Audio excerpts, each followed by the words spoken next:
Legislation is never an exciting thing, but it's an important thing because it dictates what happens in our farms. And the legislation that's changing around antibiotic usage is very, very important. I'm joined by Caroline again here. And Caroline, the whole point of this series is to make people aware of antibiotic resistance and how it affects them. And sometimes decision makers need to change things for us.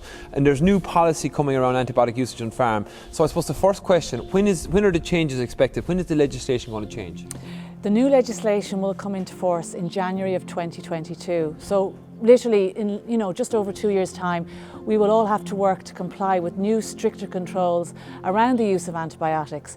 And the whole driver behind this new legislation was antibiotic resistance and to protect human health, animal health and the environment from this challenge. So the legislation, I've seen the legislation. Some of the changes that we'll explain to people will be coming down the lines is, and often we use big words, and those big words can confuse people, and it can seem like the problem is far away. And I think our objective has always been, this problem is not far away, it's with us right now. We're in a farmyard here, it's around us, it's everywhere.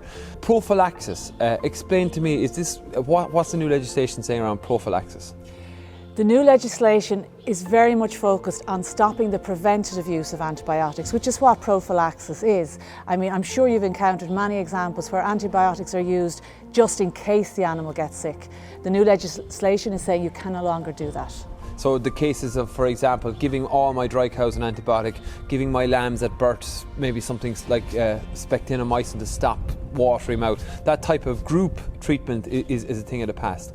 We discussed before critically important antibiotics, these last line of defence antibiotics in human medicine. What's going to happen then post 2022 on farms? Well, as we discussed them in a previous video, these are critical antibiotics for human health. They're drugs of last resource. So the legislation is severely restricting their use, and it may well come to pass that they will no longer be permitted for use in veterinary medicine. Okay, so there is big changes coming. How as a farmer do I prepare?